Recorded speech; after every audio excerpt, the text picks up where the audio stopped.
네, 오늘 오전 말씀 시작하겠습니다. 하나님이 우리를 부르시면 응답해야 되는 게 순리입니다.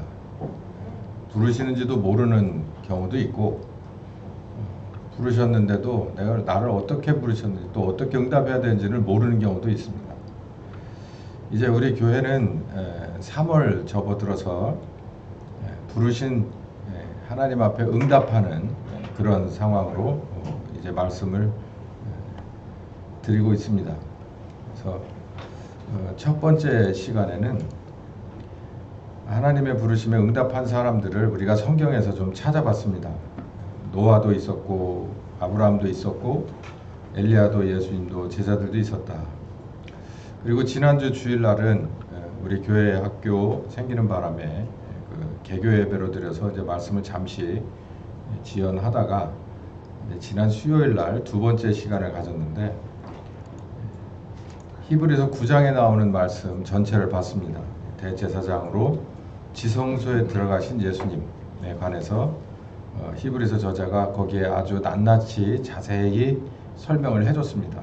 사실 본문만 다 읽어봐도 무슨 뜻인지를 알게 되는데 여기서 중요한 것은 예수님이 대제사장으로서 지성소에 들어가셔서 모든 인류의 죄를 위해서 용서함을 받아내실 때 그냥 들어간 것은 아니고 자기의 피를 들고 들어가셨다.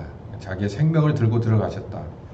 이런 말씀을 드렸어요. 그래서 가장 중요한 포인트가 하나님이 뭔가를 부르면 거기에 상응하는 요구사항에 맞는 걸 들고 들어가야 된다는 거예요.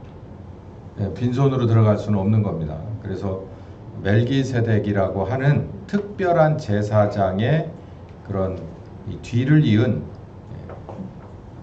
예수님께서는, 하나님의 아들은 우리를 구원하시는, 죄인을 구원하실 목적으로 거기에 상응하는 제물인 자기의 생명을 들고 들어가셨다. 우리도 이 점을 본받아야 된다라는 거예요. 자, 하나님이 응답하셨어요. 여기 보면 노아는 방주로 응답했어요. 시간을 많이 들여서 자기와 자기 가정을 영육간에 다 희생해서, 아브라함은 자기 아들을 희생하고 엘리야는 목숨을 걸었습니다. 예수님도 마찬가지고 제자들도 마찬가지. 하나님의 뜻에 부르심을 입을 때, 하나님의 사역으로 부르심을 입을 때 거기에 상응하는 무언가를 들고 나갔다. 예수님도 그랬다. 그러면 우리는 뭘 들고 나갈 거냐? 예수님이 우리를 부르세요. 예수님이 베드로를 부르세요. 예수님이 초대교회에 있었던 사도들을 부르세요. 거짓말하고 도망가고 배반하고 팔아먹은 제자들을 부르세요. 뭐 때문에? 성령이 너희에게 임하시면 너희가 권능을 받고 예루살렘에서 땅끝까지 이르러 내 증인이 될 것이다. 예수님, 부활하신 예수님의 증인이 될 것이다. 증인의 사명 때문에 그 제자들과 교회를 부르시는데, 똑같이 목적을 가지고 2024년에 우리들도 부르신다. 그래서 그때 제자들은 그 부르심에 응답하려고 뭘 들고 나갔는가? 여전히 여기 두 번째 드렸던 말씀에 답이 정확하게 나와 있는데, 사람을 살리려면 생명을 들고 가야 됩니다. 특히 죄인을 살리려면 죄 없는 자의 생명을 들고 들어가야 돼요. 피를 들고 들어가야 돼요. 이 제사의 예법이 그렇습니다. 죄를 진 사람을 살리려면 죄 없는 제물의 피를 들고 들어가야 돼요. 왜냐하면 하나님은 공평한 하나님이라서 죄를 진 것을 그냥 뭐 보너스로 이렇게 오늘 특별법 정해서 이런 거 아닙니다. 뭔가 대가가 있어야만 풀어주는 분이세요. 그게 하나님이시거든요. 풀어주긴 할 텐데 거기에 상응하는 대가를 가져와라. 그래서 구약시대에는 짐승의 피를, 죄 없는 짐승의 피를 가지고 나갔고, 신약시대에는 바로 예수님 스스로의 피를 들고 나가셨다. 하나님 스스로의 피를 들고 우리의 죄를 용서하셨다. 그 예수님이 우리를 부르세요. 뭐 때문에? 증인이 되달라고. 이런 거에 증인이. 그러면 우리는 따라 나서려고 하는데 최소한 뭘 갖고 나가야 되느냐면, 목숨 걸고 나오신 하나님 앞에 우리도 뭔가를 거기에 상응하는 걸 들고 나가야 돼요. 우리의 피를 가지고 죄인들을 살려낼 수는 없습니다. 중요한 건 우리가 뭘 들고 나가야 땅끝까지 가겠냐는 거예요. 가다가 서지 않고 땅끝까지 어떻게 해야 끝까지 따라갈 수 있겠나. 예루살렘에서 우왕좌왕 하다가 그냥 주저앉을 수도 있고, 유다도 못 넘어갈 수도 있어요. 유다를 어떻게 하다 넘어갔는데 유다에서 뭘 좀 하다가 주저앉을 수도 있고, 사마리아 넘어갔는데 땅끝까지는 못 가고 그저 중단할 수 있습니다.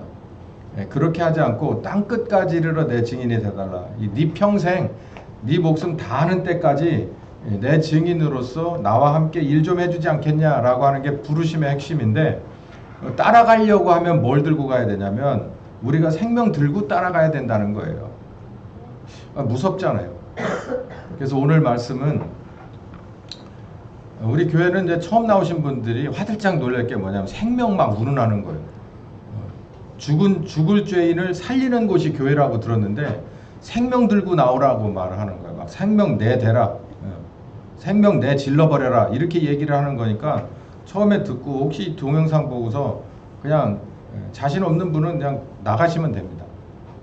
근데 분명한 거 한 가지는, 예수님이 우리를 살리려고 생명을 들고 나왔는데 우리가 예수님 따라가는데 그냥 피크닉 가방 갖고 따라갈 수는 없다는 얘기예요. 적당히 따라가면서 단물 빨면서 따라간다는 것도 그건 말이 안 된다는 거예요. 예수님을 따라갈 생각이 있으면,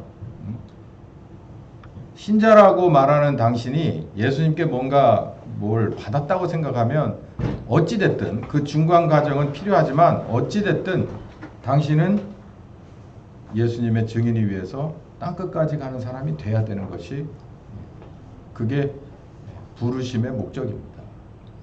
무섭죠. 싫죠. 하기 싫어요. 뭐 그냥 굳이 싫다는 거. 그러니까 베드로에게도 간곡하게 부탁은 했지만 베드로가 끝까지 노했으면 안 가는 거예요. 예수님의 제자들이라 하더라도 그랬잖아요. 나는 그냥 어부니까 평생 나 어부로 살 거야. 그 어부로 그냥 살았으면 돼요. 근데 그들이 응답을 했어요. 저도 여러분에게 말씀드리는 거예요. 그냥 적당히 맘먹고 이걸 할 수 있는 일이 아니에요.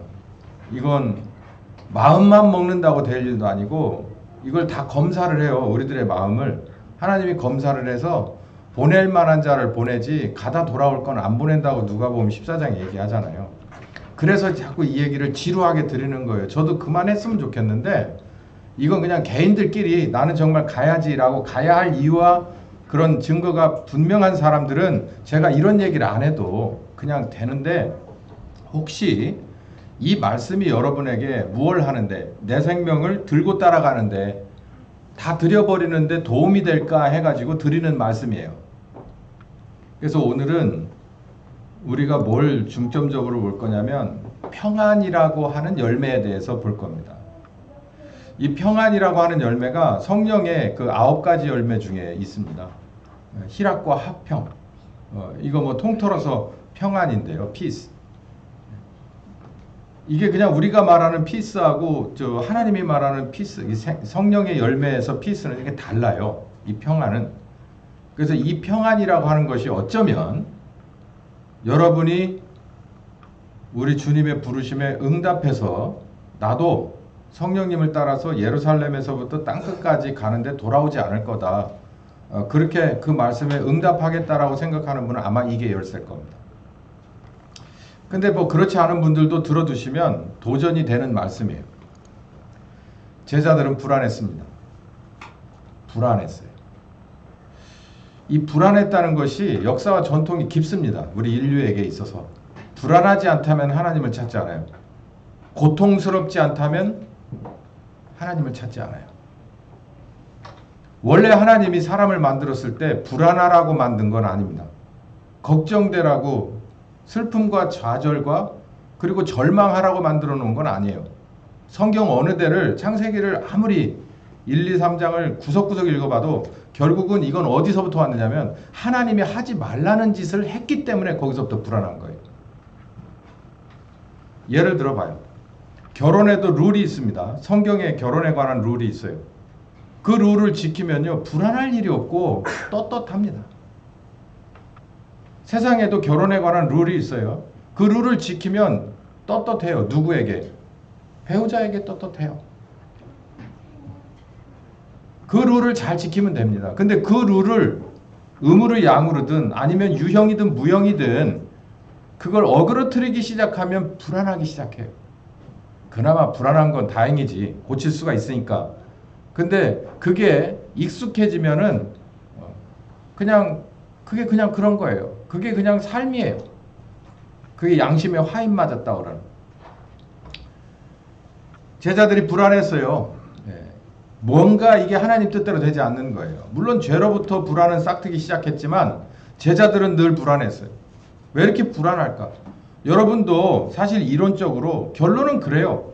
예수께서 나를 위해서 죽으셨다. 그리고 내게 새 생명을 주시고 하나님 나라가 우리에게 예비되어 있다 생각하면 여러분은 더 나아가서 성령께서 여러분의 보호자가 되셨다고 하면 여러분의 속에 와 계시고 여러분과 함께 하시고 영원히 떠나지 않을 거라는 그분이 내게 오셨다고 하면 하나님이 내 보호자로 오셨다고 하면 여러분은 불안할 필요가 없어요. 이론상으로. 처음부터 끝까지. 근데 여전히 제자들은 불안했어요. 몸머임에도 불구하고. 몸을 입고 오신 하나님이 그들과 함께 하는 거예요. 어떤 하나님이에요? 오병이어의 기적도 내고 죽은 나사로도 살리고 풍랑도 가라앉히고 뭐 세상의 어떤 권세 앞에 가서도 당당하게 나사렛의 예수라고 하는 목수대를 이어받은 그냥 나사렛의 촌놈 출신의 그런 청년이 그 어떤 권세 앞에 가서도 종교적인 권세, 유대교의 권세 앞에 가서도 로마의 권세 앞에 가서도 헤롯의 권세 앞에 가서도 절대로 기죽어서 머리를 숙이지 않는 뒤로 돌아가지 않는 그런 예수님이 정말 몸으로 이렇게 함께 해주면서도 이 제자들은 불안했어요. 요한복음 13장에 보니까 요한복음 13장에서 이 제자들의 불안은 극에 달합니다. 왜냐하면 함께 있을 때 예수님을 이렇게 잘 따라다닌 듯 싶었지만 요한복음 13장에 보면 이게 바로 이 최후의 만찬과 그리고 십자가 지시기 바로 직전 얘기를 요한복음 13장에 나오는데 최후의 만찬과 그리고 발을 씻어 주심과 그리고 이제 뭐라고 말씀하시냐면 이 소자들아 얘들아 내가 지금 유대인들에게 지난번에 말했던 것처럼 내가 이제 너희들에게도 말하는데 좀 이 세상을 떠나게 될 것이다. 너희들을 떠나게 될 것이다. 그러니까 십자가 지고 죽는다는 얘기예요. 그러니까 떠나게 될 것이다. 제자들이 이해할 수가 있어요. 예수님이 왜 십자가를 져야 되는지 몇 번 얘기는 했지만 받아들일 수 없는 거예요. 베드로가 안 된다고 하다가 저주받았잖아요. 근데 또 얘기를 하는데 오늘은 분위기가 심상치 않아. 진짜. 뭔가 고별 퍼포먼스예요. 오늘이 마지막. 우리 저녁이나 같이 하자. 마지막인데 내가 너희들 발을 좀 씻어줘야 되겠어. 그러니까 분위기 쎄해지는 게 넘어서 이제는 뭐야 진짜. 그래서 망연자실한 거예요. 애들 말대로 멘붕이 온 거죠. 그러니까 예수님이 굉장히 안쓰러워했어요. 왜냐하면 예수님은 다 알고 있어요. 그 뒤에 하나님의 계획이 어떻게 될 건지를 다 알고 있는데 이들이 불안해하는 거예요. 이들이 불안해하는 거예요. 베드로가 헛소리를 합니다. 이들은 다 못 따라가겠지요. 저는 따라갈 겁니다. 두고 보십시오. 내가 목숨을 다해서 끝나는 때까지 따라가겠습니다. 여러분 여기서 아셔야 될 게 이런 똥꼬집 가지고 따라가는 게 아니라는 거예요. 베드로도 불안했어요. 그런데 뭐라고 말하냐면 불안하면 이런 캐릭터가 있어요. 막 욱하고 일어나는 캐릭터가 있어요. 불안한데. 저는 불안하면 꼬리를 내리고 막 이렇게 어딘가에 숨어야 되는데 희한한 캐릭터가 있어. 네가 나한테 돌 던지려고 불안한데 던져라 임마 그러고 일어나는 거 돌 맞지? 예. 베드로가 그러니까 예수님 돌 맞았잖아요. 웃기는 소리 하네. 너는 3번 부인할 놈이요. 그렇게 딱 한 대 맞았어요. 그 결국 또 그렇게 됐어요. 그러니까 불안이라고 하는 것이 이게 쉽게 없어질 수가 없는 거죠. 더군다나 예수님이 그동안 모든 걸 믿고 따랐던 예수님이 떠난다고 하니까 불안한 거예요. 그래서 이 불안이 여기 이제 이 제자들의 모습이 이렇게 나오는데 이게 처음은 아닙니다. 근데 신기한 건 뭐냐면 예수님이 이들과 함께 했는데도 불구하고 이들은요 예수님을 옆에다 두고도 불안해요. 그러니까 이 불안이라고 하는 건 우리들의 죄의 속성이에요. 요한복음 6장에 보면 무슨 얘기가 있냐면은 이게 배에서 이제 파도가 이렇게 불어서 이렇게 하는 이 장면인데 이게 바로 오병이어 기적을 베풀고 나서 예수님은 이제 먼저 제자들을 보내서 저쪽으로 넘어가라. 건너마을에서 만나. 그러고서 먼저 보냅니다. 그리고 나서 이제 배를 타고 열심히 젖었어요. 이 사람들 프로예요. 노젓는 프로. 어부니까. 그래서 그 12명의 제자라면 12명의 제자 중에서 과반수 이상이 다 어부 출신이니까 얼마나 배를 능숙하게 몰겠어요. 그러니까 능숙하게 배를 저어서 가고 있는데 이게 바람이 부네. 아무리 능숙한 백군이라고 해도 바람 앞에서는 쉽지 않잖아요. 열심히 자기네들이 뭔가를 해보려고 하는데 잘 안 돼. 그러니까 이 사람들이 이제 두려워졌어요. 그래서 예수님이 바다 위로 걸어와요. 무리를 걷는 예수님. 그래서 뭐라고 말합니까? 내니 두려워 말아라. 이게 두려움이라는 게 제자나 우리나 정말 뗄래야 뗄 수 없는 거예요. 이 두려움이라고 하는 게. 여기 보니까 어떤 사람들임에도 불구하고 몸을 입으신 예수님이 볼 수 있고 만질 수 있고 들을 수 있고 같이 밥 먹을 수 있고 같이 뭐 이러니 저러니 상담받을 수 있고 같이 사역할 수 있고 이런 분이 함께 있어도 한쪽은 두려워요. 계속. 목사님 이거는요 예수님이 안 계신 채 자기들만 배에 혼자 있으니까 그렇잖아요. 안 그래요. 요 8장에 보면은 예수님은 너무 피곤했는지 저 어디 한 구석에서 배 한 구석에서 주무시는데 또 다시 이렇게 파도가 막 쳤어요. 그러니까 예수님은 얼마나 깊게 주무셨는지 모르겠는데 어쨌든 주무셨다고 하고 여기 보니까 제자들이 막 무진 애를 쓰려도 안 되니까 예수님은 흔들어 깨웁니다. 아니 6장과 8장의 시점이거든요. 먼저 예수님은 바다로 걸어오기도 하고 야 이거 조용해라 이 파도 너 진짜 조용 안 할래? 그래가지고 가라앉혀버리기도 한 예수님을 안다면 여기 8장의 시점에서 이 제자들이 어떤 게 먼저인지 그게 중요하지 않아요. 어쨌건 뭔가 하나는 순차적으로 경험했을 거 아니에요. 같이 배에 타서 잠잠게 파도를 가라앉힌 예수님이든 걸어와서 가라앉힌 예수님이든 다 봤을 거예요. 동시에 일어난 건 아니게. 근데 뭐예요? 같이 계시나 아니면 떨어져 있으나 불안한 거예요. 그때마다 뭐라 그러냐면 평안을 요구해요. 예수님이 평안하라는 거예요. 평안하라. 평안하라. 니네 이렇게 믿음이 없냐. 이 믿음하고 굉장히 연결되어 있거든요. 이 평안은. 내가 너희하고 같이 있는데도 불안한 거냐.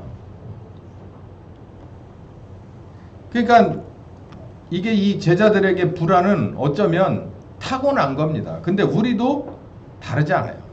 그들보다 더하면 더했지 덜하진 않아. 그런데 예수님이 안심을 시켜요. 아까 요한복음 13장 얘기를 했죠. 마지막으로 식사 같이 하자. 그리고 내가 너희들 마지막으로 발을 좀 씻어줄게. 그러면서 이 분위기가 이렇게 되니까 알아 이게 진짜 이거 진짜 예수님 정말 떠나실 모양인데 이거 떠나고 나면 우리 어떡하냐. 그래서 그들의 특기인 불안이 막 넘쳐와요. 불안하기 시작해. 그러니까 요한복음 14장 1절부터 예수님은 안정을 시켜주려고 노력합니다. 너희는 마음에 근심하지 마라. 근데 이렇게 말씀을 예수님이 하셨으면은 그냥 순종하고 예 알겠습니다 그러고서 딱 순종해버리면 되잖아요. 근데 그게 되냐고. 제가 여러분에게 상담하는 집사님 근심하지 마세요. 하나님 다 보고 듣고 계시는데 하나님이 판결하실 겁니다. 곧 응답이 오겠죠. 근심하지 마세요. 그러면은 여러분 100% 근심이 안 돼요. 예 아멘 그러고 막 기도하면 막 이렇게 받으면서도 뒤로 돌아서 쓱 들어가면서 뭐가 여전히 남아있어요. 이거 전화 왔을까? 이거 뭐가 어떻게 됐을까? 계속 그게 있죠. 하나님의 아들이 몸을 입고서 이들과 3년을 넘게 있으면서요. 이게 그런데 근심하지 말라는 게 뭐 한두 번이 아니에요. 아까 무리를 걸으면서 저러기 또 이 배에 계시면서 근심하지 말라고 또 근심할 필요가 없는 걸 또 보여주잖아요. 200데나리온은 있어야 저 사람들 먹일 겁니다. 이거 근심이거든요. 좌절이에요. 200데나리온이 어딨어 그 거지들이. 근데 오병이어를 만들어냈잖아요. 근심하지 말라고 얘기해봤자 이 제자들에게는 아무 효과가 없습니다. 그러니까 여기서 우리가 뭔가를 알아야 될 게 근심하지 마라 라고 하는 건 하나님께서 우리에게 하실 수 있는 최고의 그리고 마지막 수단인 거예요. 근데 문제는 이걸 근심이라고 하는 것을 내가 믿음으로 내가 평안이라는 열매를 드릴 거냐, 아니면 나는 그냥 근심을 꼭 붙잡고 있을 거냐는 내가 선택한다 이 말이에요. 이게 핵심입니다. 하나님은 우리에게 그러는 거예요. 내 아들을 너를 위해서 십자가에 죽이고 성령을 너를 위해서 붙여서 너와 함께 하는데 너는 평안해야지 라고 하는 건 하나님의 입장에서 더 이상 할 게 없어요. 더 이상 할 게 없어. 그래서 하나님 뜻대로 이끌어 가는데 우리는 여전히 그런 거예요. 보이지 않아요. 하나님이 보이지 않아요. 들리지 않아요. 저에게 상담 와서 그래요. 들리지 않아요. 목사님은 잘 들리세요? 근데 그게 정말 하나님이 하신 말씀이 맞나요? 그러니까 완전히 나는 오르미중이에요. 그러니까는 성령께서 계신지 안 계신지 모르겠어요. 그런데 하나님 입장에서 내니 걱정하지 마라. 너희들이 평안하뇨 라고 이렇게 하고 바로 옆에 와서 문을 두드리고 바로 옆에와 함께 계시기를 원하는데 그 마음에 들여서 평안의 열매를 내가 보여드리고 희락과 화평의 삶을 하나님 앞에 보여드리는 성령의 열매를 낼 건지 말 건지는 그건 전적으로 누구에게 달린 거예요? 내게 달린 거란 말이에요. 내게. 여기 설득합니다. 근심하지 마. 내가 다시 돌아갈까요? 다시 돌아올까요? 네. 우리가 요만하보다 더 어린 애들, 저 뒤에 있는 애들쯤 되면은 엄마 일하러 아빠 일하러 가려면 애들이 어린이집에 맡깁니다. 그럴 때 엄마 아빠가 제일 먼저 애에게 주지시켜주는 얘기가, 세뇌시켜주는 얘기가 뭐예요? 엄마 돌아와, 데리러 올 거야. 애가 믿어요? 알았어, 오케이? 그러고서 팍 떠나요? 니들 그랬어? 미친 듯이 울고 나 죽인다고 하고 나 너 그럴 줄 몰랐다는 둥 막 그냥 그런 표정이죠.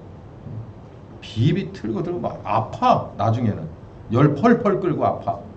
그런 일 한참 있어야 되는 놈이 있고 적당히 하다가 그냥 빨리 포기하는 놈이 있고 그래요. 우리나라에서 애들은 그렇게 큽니다. 여기 예수님이 그러는 거예요. 근심하지 마. 왜냐하면 내가 이렇게 하려고 가는 거야. 너희를 잠시 떠나는 거야. 여기 뭐래요? 다시 돌아와. 여러분 다시 돌아오신다는데 여러분 믿으세요? 여러분의 삶이, 신자로서의 삶이 다시 돌아온다고 하는 이 말씀만 믿어도 여러분의 삶에서 소망이 없어지면 안 됩니다. 끝까지 그 소망의 끈을 놓으면 안 돼요. 하나님의 비전이 여러분의 머릿속에서 마음속에서 사라지면 안 돼요. 왜냐하면 다시 돌아온다고 했으니까 춘향전 얘기를 또 해야 되나? 그게 사실이든 아니든 뭐 20세기판 새로운 춘향전 뭐 별거 이런 거 그런 거 말고 그냥 그 고전 스토리 그대로 논다면 춘향은 뭘 끝까지 붙잡았어요? 도련님은 뭐 할 거라는 거예요? 반드시 돌아올 거라는 거예요. 반드시. 근데 그 정말 꿈이 이루어졌네. 그거는 그냥 우리들의 설화고요. 여기 예수님은 제자들에게 이렇게 말하는 거예요. 근심하지 마라. 네가 근심하는 게 내가 너희를 떠난다는 거냐? 그럼 내가 다시 돌아올 텐데 그냥 가는 거 아니야. 내가 가서 너희들이 있어야 될 곳을 예비하고 다 되면 너희들을 데리고 그러 갈 거야. 그렇기 때문에 가는 거야. 앞으로 저기 애들 어린이집 보내면서 귀에다 대고 그래요. 엄마 아빠가 그냥 가는 게 아니야. 널 떨어뜨려 놓고 돈 많이 벌어서 집을 살려고 그러는 거야. 알았어? 집을 넓히려고 하는 거야. 50평이 아니고 진짜 개인주택이야. 이게 반려견 키울 수 있는 그런 거 알지? 이렇게 비탈길에 밑으로 차고 들어가고 이렇게 와서 올라가갖고 테라스 있으면 알지? 캠프파이어 할 수 있고 말이야. 캠핑카 하나 옆에다 세워놓을 수 있고. 알았지? 세뇌를 시키라고 세뇌를. 그리고서 놓고서 어린이집을 나와 보세요. 그러면 뭐라 그럴까 얘가? 아이고 모르겠고 나는 그거 모르겠고 엄마 나 데려가 여기다 왜 놓고 가? 여기 제자들이 똑같이 그러네. 우리가 애들을 보면 마음 아프잖아요. 예수님도 마음 아픈 거예요. 이들을 위해서 내가 십자가를 져야 되는 건 사실 니들을 위한 건데 이 십자가를 지러 간다는데 니네 왜 이렇게 칭얼대냐고 이거예요. 사실 엄마 아빠가 위해서지만 우리는 애들을 위해서도 우리 한국의 부모들은 그렇게 크잖아요. 키우잖아요. 그러니까 애들을 위해서 직장 생활을 해요. 뭐 나도 살지만 애들을 위해서 좀 더 좋은 환경을 주려고 여러 기회를 주려고 하잖아요. 그 똑같은 거예요. 여기 보니까 나는 모르겠대. 예수님 그저 간다고 하는 게 싫은 거지. 그러니까 계속해서 제자들의 근심은 식지 않습니다. 더 끌어오르기만 해요. 말 나왔으니 한번 말해봅시다. 그러고서 도마가 나섭니다. 네. 도마가 쑥 하고 나서 가지고 어디로 가는지도 모르는데 어쩌라는 겁니까? 왜 떠나는 건데요? 이러고서 또 대들어요. 그러니까 그 유명한 말씀이 나오죠. 내가 곧 길이고 진리고 생명인데 뭐 이러면서 얘기를 해. 제자들이 뭔 소용 있어. 아까 얘기했잖아요. 저기 온유나 이런 애한테 아빠가 가서 열심히 일해서 온유를 위해 가지고 뭣도 사고 말까. 온유가 알아도 알아요? 에이. 이 엄청난 말씀, 내가 길이고 진리고 생명이라는 이 말씀을 도마한테 지금 전혀 귀에 들어오지 않습니다. 멋만 보는 거예요. 예수님 떠난다는 거예요. 빌립이 또 나섭니다. 빌립이 나서서 뭐라 그러면 주여 아버지를 우리에게 보여주십시오. 결국은 이게 아버지를 보여달란 얘기가 아니고 어쨌든 떠나신다는 걸 받아들일 수 없다는 거예요. 제가 이걸 보면서 참 이게 생각이 깊어졌습니다. 예수님께서 또 거기에 대해서 우문현답을 하세요. 물어본 건 진짜 한심한 물음인데 예수님은 거기에 대해서 잘 말씀해 주십니다. 그게 바로 14장의 말씀이 이렇게 이어져 가요. 그러면서 이제 16장에 보혜사 성령 얘기가 나옵니다. 내가 이렇게 너희를 떠나는데 다시 돌아올 건데 할 일이 있어 가는 거고 사실은 너희를 위해서 가는 건데 준비하러 가는 건데 사실은 너희들이 고아처럼 뚝 떨어져 있는 거 아니다. 그러면서 그 유명한 말씀이 여기 나오기 시작해요. 14장 16절에 보혜사 성령께서 너희에게 오셔서 진리의 영이신 그분이 오셔서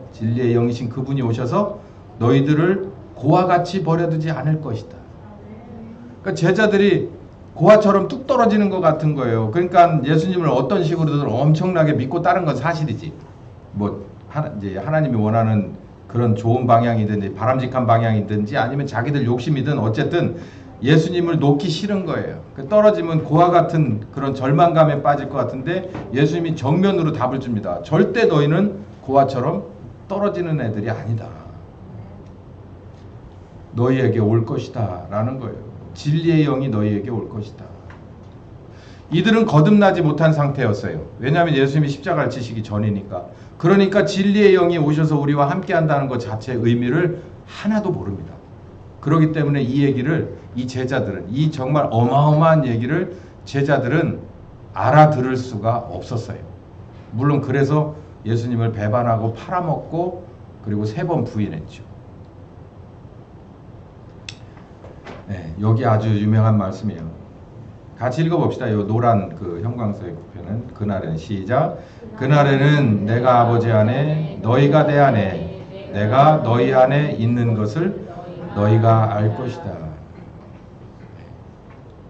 이게 뭔 얘기냐면 하나가 돼버린 거예요. 하나가 다 둘이었던 것이 하나가 됐어요.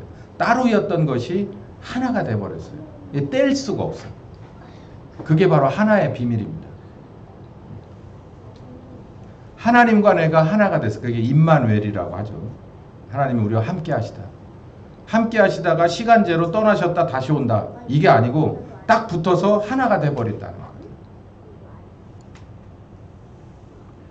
계속해서 이어가십니다. 보혜사께서 너희에게 오셔서 가르쳐 줄 거야. 그리고 내가 너희에게 가르쳤던 것들 하나씩 다 꺼내서 세부적으로 다시 가르쳐 주실 거야.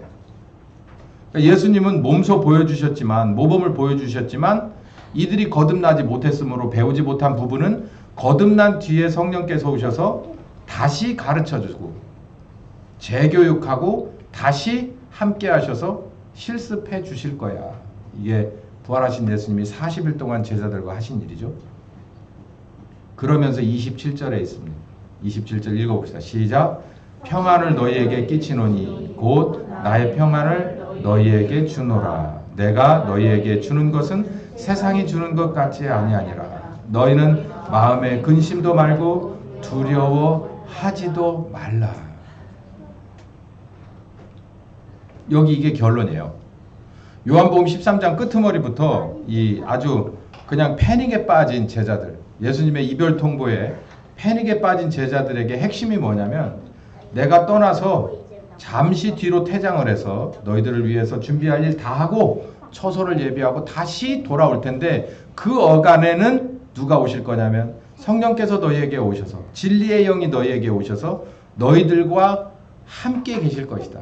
가르쳐 주시기도 하고 다시 모범을 보여주시며 너희와 동행하실 것이다. 그러니 너희들은 뭐 해라? 평안해라. 고아와 같이 떨어지는 일이 절대 아니다.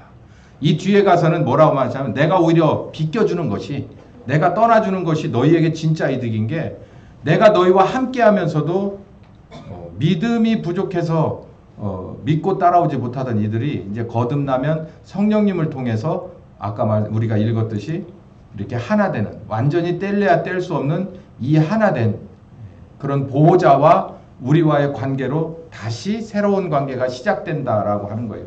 그렇기 때문에 너희들에게 평안을 준다. 평안을 너희에게 주노라. 세상이 주는 것과 같지 않다. 세상이 여러분에게 평안을 줍니까? 얼마나 가요? 얼마 가지 않습니다. 그리고 그것 때문에 오히려 더 심각해지는 근심거리가 될 수도 있어요. 그러나 내가 너희에게 지금 주는 이 평안은 뭐가요? 성령께서 너희에게 오실 거다라고 하는 이 평안은 세상이 주는 것과는 아주 다른 평안이다. 너희는 마음에 근심도 말고 두려워하지도 마라. 이 말씀을 여러분은 잊어버리시면 안 돼요. 성령께서 우리에게 오셨으면 우리는 근심할 필요가 없어요. 근데 꼭 그런 것 같지는 않은데, 그 이유가 뭘까요? 그거 고민해 봐야 돼. 마태복음 28장 1절에 보면은 예수님이 이제 부활하신 새벽입니다. 부활하신 새벽에 이 마태복음에 보면은 마태복음 저자는 뭐라고 써놨냐면, 이제 여자 몇 명이서 와가지고 막달라 마리아와 다른 마리아가 무덤에 와가지고 빈 무덤을 보고, 그리고 두리번거리면서 이거 어떡하나 해서 이 좌충우돌을 하다가 5절에 이런 얘기를 듣습니다. 천사가 여자들에게 일러 가라되 너희는 무서워하지 마라. 그러니까 여기 이 무서워하지 말라라는 말을 시작으로 인해서 여기 예수님이 그 뒤에 9절에 나와서 뭘 물어보냐면, 가라사대 평안하니요 무서워하지 말라. 예수님이 부활하셨다는 것을 우리가 평생토록 증거해야 되고 증인이 돼야 되는 이유는 예수님께서 우리에게 주시고자 하는 게 평안이기 때문에 그렇습니다. 평안은요, 구원의 첫 번째 열매예요. 구원의 첫 번째 열매. 이렇게 한번 보죠. 평생 소원이 나는 인서울대학에 합격하는 거야 라고 하는 수험생과 부모가 있다 칩시다. 그래서 재수를 한 10번 했어요. 그걸 하느라고 수험생도 힘들고 부모도 온갖 것에 힘들어서 한 10번 재수했어요. 그러다가 합격 통지서를 받았어요. 그러고 나면은 그 10년 동안에 묵었던 모든 것들은 한순간에 다 날아가 버리고 그 마음속에 뭐가 찾아올까요? 평안이 찾아오죠. 그 앞에 또 뭔가 있는 거 생각도 못하죠. 들어가기만 하면 뭐해? 나와서가 더 문제인데 요즘. 뭐 사법고시, 뭐 의사고시, 뭐든 여기다 갖다 붙여보세요. 하나님이 우리에게 주고자 하는 아주 원초적인 것은 우리가 죄로부터 구원받는 거예요. 그러면 죄로부터 우리가 구원받기 위해서 예수님이 십자가에 죽으셨으면 우리에게 무엇을 요구하시냐면 평안을 요구하시는 거예요. 열매를 내라는 거예요. 평안의 열매를. 죄로부터 이 죄 문제에 관해서는 누구도 생각을 못합니다. 이 문제를 어떻게 해결을 해요? 세상에서 이 문제를 어떻게 해결합니까? 뭐 교정당국에서 뭐 어디다 갖다 가둬가지고 노역을 시켜갖고 벌금 내가지고 이게 고쳐져요? 혹시 고쳐질라나 모르겠네. 잠깐 마음을 돌릴 수 있을지 몰라. 그러나 그거 쉽게 고쳐지잖아요. 그래도 오죽하면 사람 고쳐 쓰는 게 아니라잖아요. 근데 이 정말 어마어마한 이 0으로부터 0이 아니라 1로부터 시작해서 무한대까지 이 엄청 종류가 많은 이 죄성을 가진 사람들에게 구원이라고 하는 것을 주기 위해서 예수님이 십자가에 죽으시면서 하나님이 십자가의 제물로 죽으시면서 구원받은 우리에게 요구하는 건 평안이에요. 중간은 어떻게 됐든 간에 요 문제를 찾아내야지. 우리는 평안해야 된다는 거예요. 봐요. 이 예수님의 제자와 그리고 제자들과 함께 따라다니던 이 여성들이 예수님이 십자가에 죽으셨어요. 그럼 이들에게 있어서 근심은 뭡니까? 당장 먹고 마시는 근심이 아니에요. 예수님의 죽음이 문제예요. 죽음이 걱정인 거예요. 슬픔과 좌절이죠. 근데 예수님이 그걸 단박에 해결해 버렸어요. 뭘로? 부활했잖아요. 그걸 보여주셨잖아. 봐, 내가 부활한다고 했잖아. 진짜 부활했잖아. 그러면 이 시점에서 무덤을 찾아가거나 예수님의 죽음에 좌절한 사람들에게 있어서는 예수님의 부활이 해법인 거예요. 더 크게 따지면 예수님의 부활은 우리의 죄를 대속하기 위한 약속의 피이기 때문에 우리에게 혜택을 주면 우리가 거듭날 수 있고 성령님을 따라서 이제 구원받을 수 있다라고 하는 큰 흐름도 있지만 이 아주 좁은 시점에서 이들의 시점에서 볼 때는 예수님의 부활은 평안이에요. 죽었던 분이 살아나셨어. 그럼 뭐 바랄 게 있어요? 그 상황에서. 그러니까 물어보는 거예요. 평안하뇨? 무서워하지 마라. 이 비슷한 게 누가복음에서도 예수님의 부활 사건을 이렇게 썼어요. 예수께서 뭐라 그러냐면 너희들에게 뭐가 있을지어다. 평강이 있을지어다. 평안이 있을지어다. 예수님 부활하셨으니까.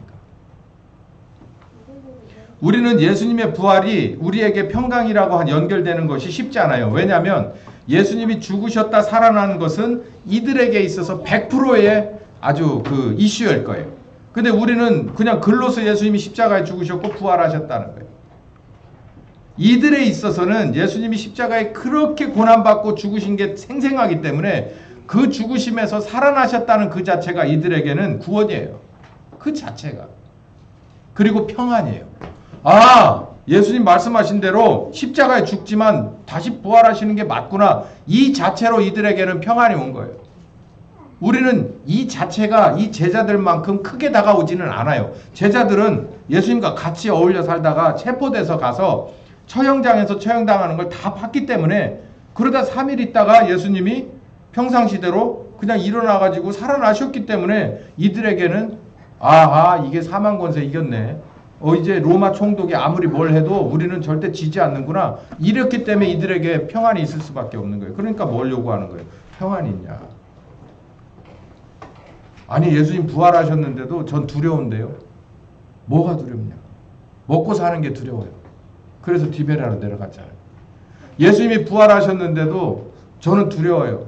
뭐가 두렵냐? 어쨌든 나는 이 어수선함이 싫고요. 어쨌든 그 상황에 얽히는 게 싫어요. 엠마오로 내려가던 두 제자. 그들이 어쨌든 간에 이 부활하신 시점에서 무엇을 요구하느냐면 평강을 요구하시는 거예요. 요한복음 20장 봅시다.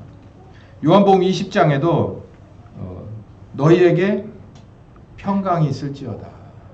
평강이 있을지어다. 평안을 요구하시는 거예요. 그러니까 하나님의 아들은 우리를 위해서 할 수 있는 게 어디까지냐면 아들 하나님은 십자가를 지시는 데까지예요. 그리고 성령 하나님은 우리에게 오시는 데까지예요. 그러고서 뭘 요구하냐면 너희들에게 평안이 있느냐라고 요구하는 거예요. 그러니까 십자가를 지고 부활하신 아들 하나님은 그 자체가 평안의 씨앗이고요. 그리고 성령께서는 우리에게 거듭난 사람에게 오는 것 자체가 평안의 핵전지예요. 핵전지. 근데 이거를 내가 받아들여서 해결료로 써서 내가 윤택하게 평안이라고 하는 결과를 열매를 내서 신앙을 고백할 건지 그럼에도 불구하고 그냥 옆에다 놔둔 채로 나는 그냥 하루하루 그냥 에너자이저 배터리 가지고 방전됐다 다시 사서 충전하고 하는 그런 식의 삶을 보여줄 건지 우리들의 몫이라는 거예요. 근데 하나님은 할 일을 다 하신 거예요. 십자가에, 아들은 십자가에 죽었다 부활함으로 성령께서는 우리와 함께 하심으로. 예수께서 가라사대 너희에게 평강이 있을지어다. 평강이 있을지어다. 이걸 보면서 이거 하나님은 다 하셨네. 26절에도 너희에게 평강이 있을지어다. 하나님은 우리 왜 다 하셨구나. 그럼 우리가 이 평강, 평안의 열매를 내어드려야 되는구나. 근데 여기서 문제가 있습니다. 이제 늘 지금도 짚어가면서 왔지만 왜 이게 안 되냐는 거예요. 세상에 사는 사람은 예수님을 몰라요. 하나님의 아들이라 인정하지도 않아요. 그러니까 그렇다고 쳐요. 그건 괜찮아. 모르니까. 경험하지 못했으니까. 근데 이걸 경험을 했다. 저는 제대로 못했는데요. 아직 뭐 교회 온 지 얼마도 안 됐고, 그리고 왔어도 오래됐지만 이걸 경험을 못했다. 오케이. 그러니까.